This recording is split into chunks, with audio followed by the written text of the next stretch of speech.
راشفورد يكشف أسرار انتقاله إلى برشلونة.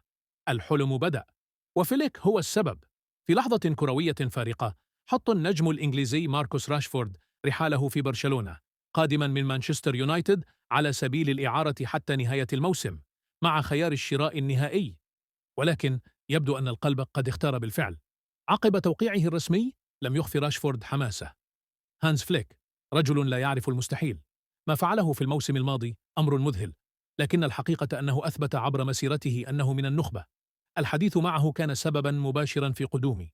كان صادقا، واضحا، ومحفزا. النجم الإنجليزي أضاف: برشلونة، هذا المكان لا يمنحك فقط كرة القدم، بل يمنحك الحلم نفسه. الإنجازات، الشغف، التاريخ، كل شيء هنا ينبض بكلمة واحدة: العظمة. ورغم مغادرته قلعة أولد ترافورد، لم ينسى راشفورد جذوره. يونايتد سيظل جزءا من روحي.